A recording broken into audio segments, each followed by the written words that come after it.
Hi, it's Amy from the Ross Farm, and this is our second Tour de Fleece update.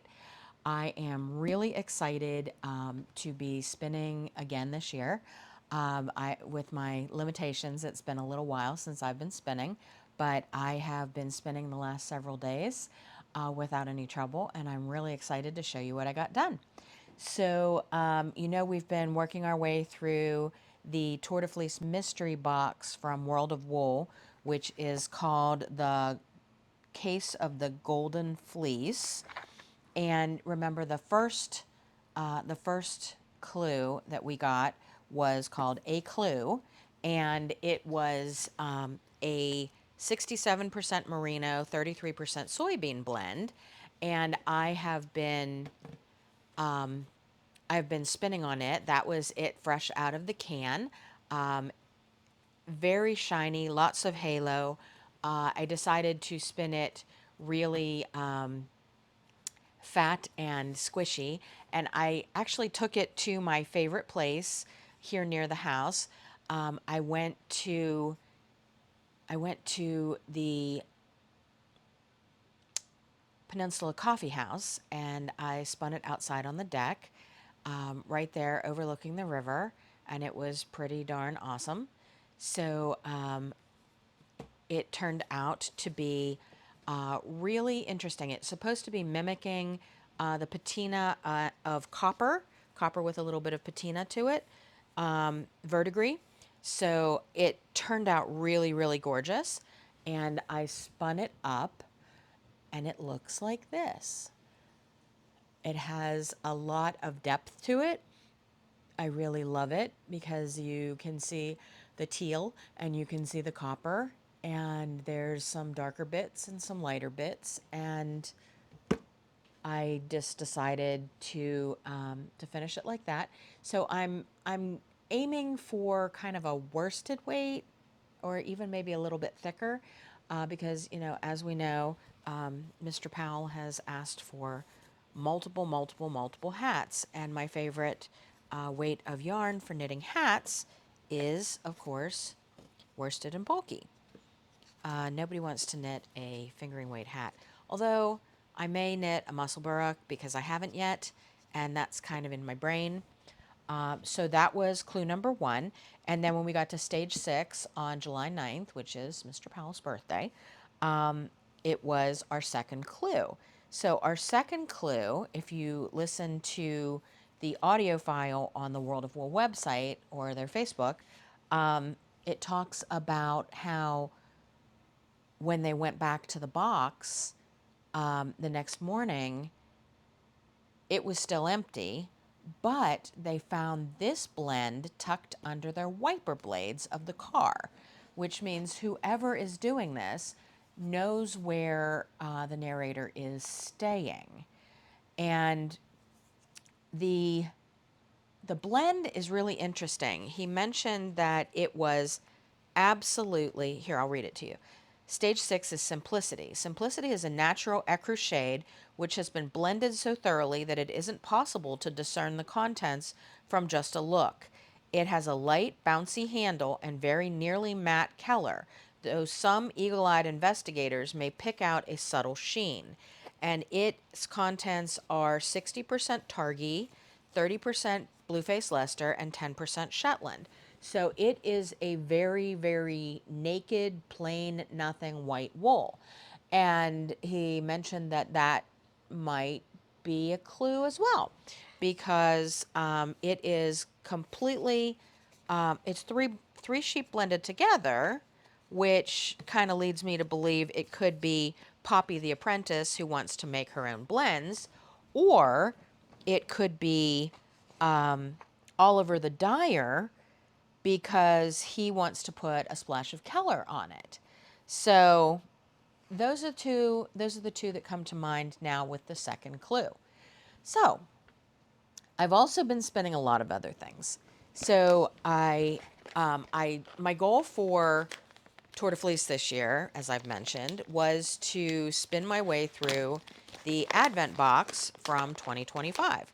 So I completed the first bump a while ago, and it is a 50% Shetland, 25% Corriedale, 12.5% Tussa silk, and 12.5% mulberry silk. So that one was absolutely gorgeous. But this week I have been spinning my way through several more.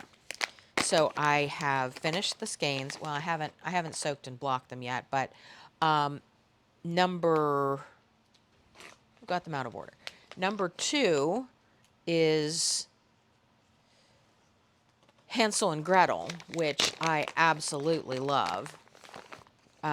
It was a blend of 75% merino and 25% sari silk. So it's become the most beautiful gingerbread tweed ever. It's absolutely gorgeous. It's shiny and it's very textured and it has a lot of little pops of color. So I'm kind of obsessed with that one. And when I was spinning it up, you can see that there's 25% sari silk. So there's quite a bit of sari silk in it. And that's my little plyback sample against some of the fiber. And then it turned out to be this beautiful, very, very gorgeous tweed. And the underneath wool, the merino, has a little bit of a sheen to it. And the silk from the sari silk is also giving it a little bit of a sheen.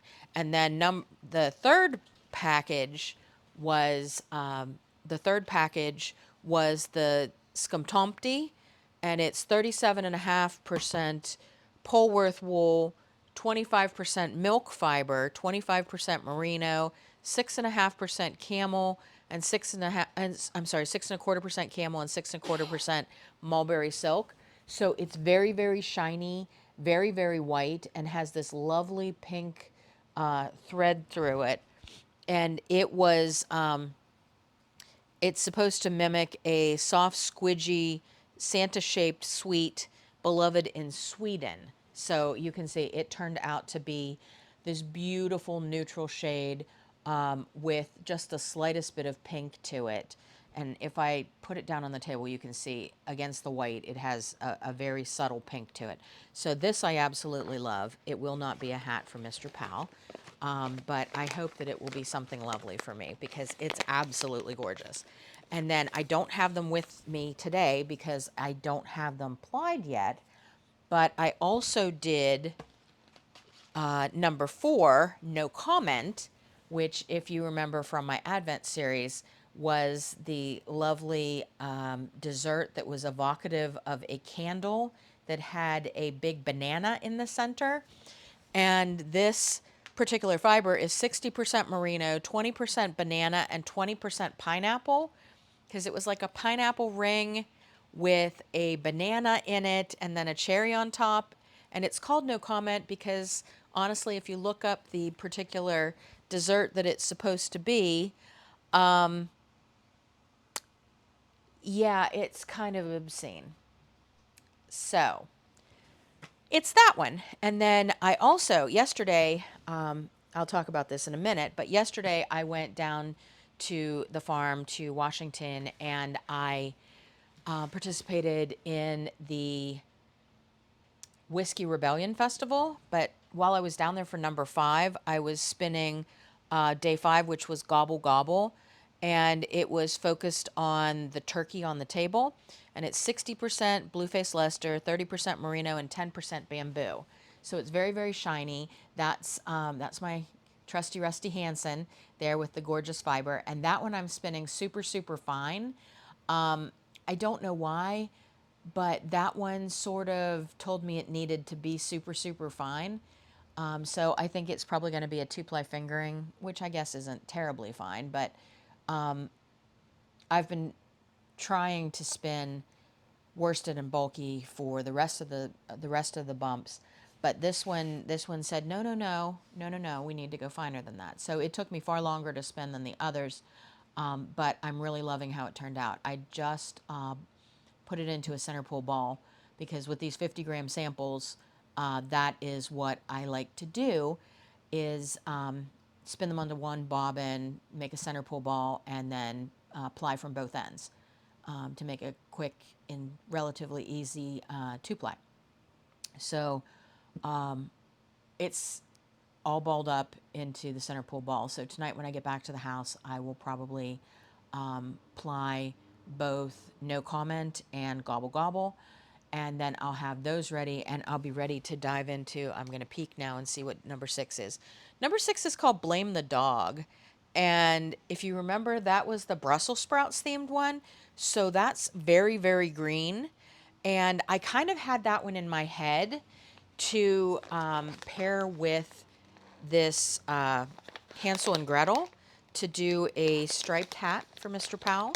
I would do probably the green for the ribbing, the brim, and then stripe with the gingerbread man and the Brussels sprouts to make a really, really cool striped hat that kind of shows off the pops of color in the gingerbread yarn by pairing it with the very vibrant green of the Brussels sprouts yarn. So anyways, yesterday I ended up in Washington with Mel and DW and some of our sheep to do the Whiskey Rebellion Festival. So I took a few pictures I thought you might enjoy seeing. So that's Melinda, believe it or not, in the skirt with our Wensleydale ewe. He actually belongs to Dewey, which is DW's son. She does, I'm sorry. And her name is Gia. And photo with them is Clay, the director of the Historical Society, who has been helping us to source the barn and was actually the minister at my son's funeral. So he has been a friend of the family and a friend of Washington County for many, many, many years. And he's actually the executive director at the Washington County Historical Society. So he's kind of the ringleader of this circus on this particular day. And we got a real quick photo of Mel with Gia the Wensleydale and Clay. And then Mel and Gia were in the parade, the historical parade down Main Street. And every time I look at this photo, I just can't get over how solid this sheep is and how straight her back line, her top line is. Her back is just like, she's built like a table, and she's absolutely stunning. She is a natural color Wensleydale from my friend David Berryhill in Minnesota, and absolutely spectacular sheep. Then the rest of the folks were in the garden at the Lemoyne house with us, and that would be Gia is back in the pen there, and the other three are two Hog Island ewes, one white and one natural color, and then a Hog Island lamb. And then if you look kind of off to the right, you will see Keely, one of Mel's California Reds, grazing next to DW. He's sitting on the bench making sure nobody eats the flowers. And behind him is Ashes, our little Hog Island weather lamb. And he goes everywhere because Mel is his mother. She bottle raised him, if you haven't been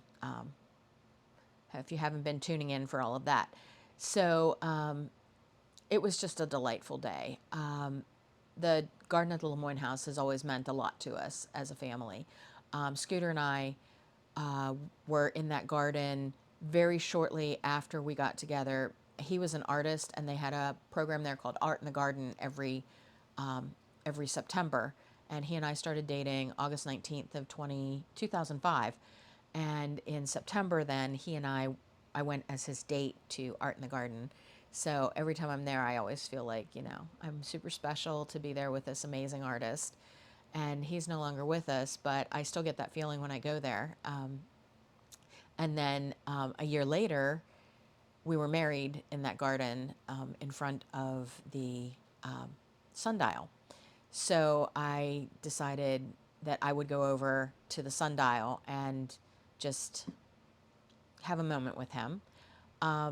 Because every year after we got married there, we would go back on or about our anniversary, and we'd stand on either side of the sundial and hold hands, and he'd say, "Do you?" And I'd say, "Yep." And I'd say, "Do you?" And he'd say, "Yep." And we were signed up for another year of togetherness. So I thought I'd go over and do something similar just by myself And when I went to get up to go over to the sundial, I realized that it is gone, and all that is there is the base. And that that hit me harder than I thought it would. I never imagined that it would be gone, but it's not there. Just the base in the sidewalk, the brick sidewalk is still there, but the sundial is gone. So I thought about that a lot on the ride home. He's gone, and so is the sundial. So I can't go back.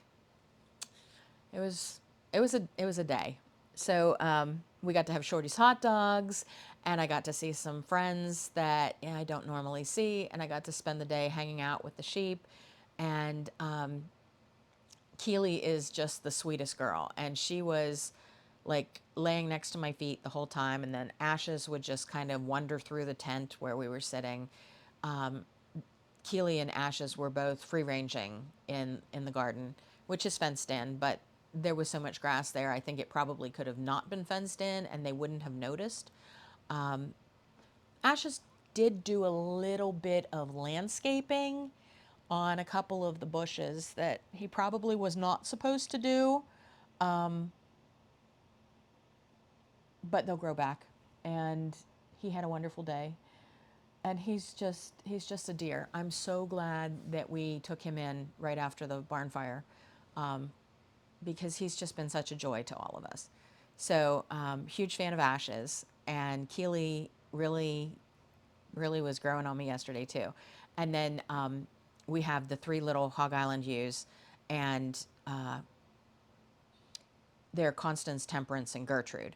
And we had one of them with us as well. The other two were up on the hill with all the other sheep, but this particular lamb was in the barn, so she decided to get on the trailer with the old lady sheep, and Gia and Keely and Ashes, and so she came to the project as well.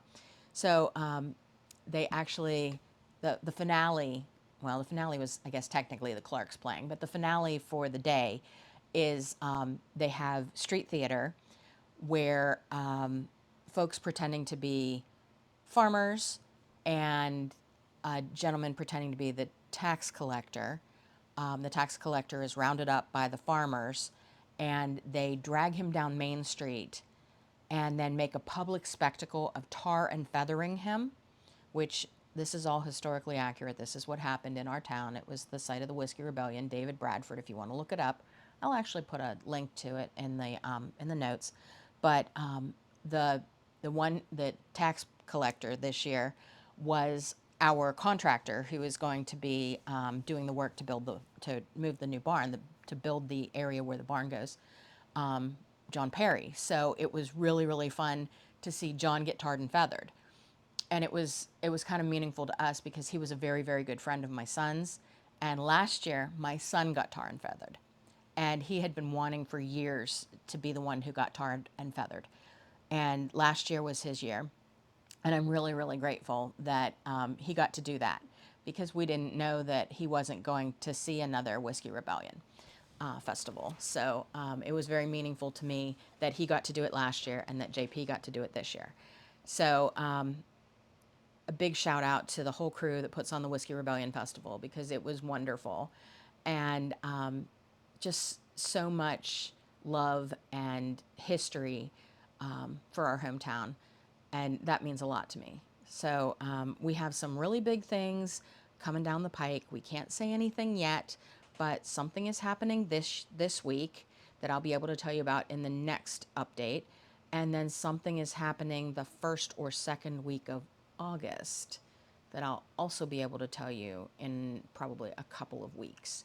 So stay tuned for the big reveal. One of them is a big reveal. And until then, you can catch us on Facebook as Ross Farm Fibers. You can catch us on Instagram at Ross Farm, YouTube Ross Farm Fibers, the website therossfarm.com. Send me an email at info@therossfarm.com, or reach out to me in the comments down below. We'd love it if you would like, share, and comment on the video so that it bumps a little bit to the top.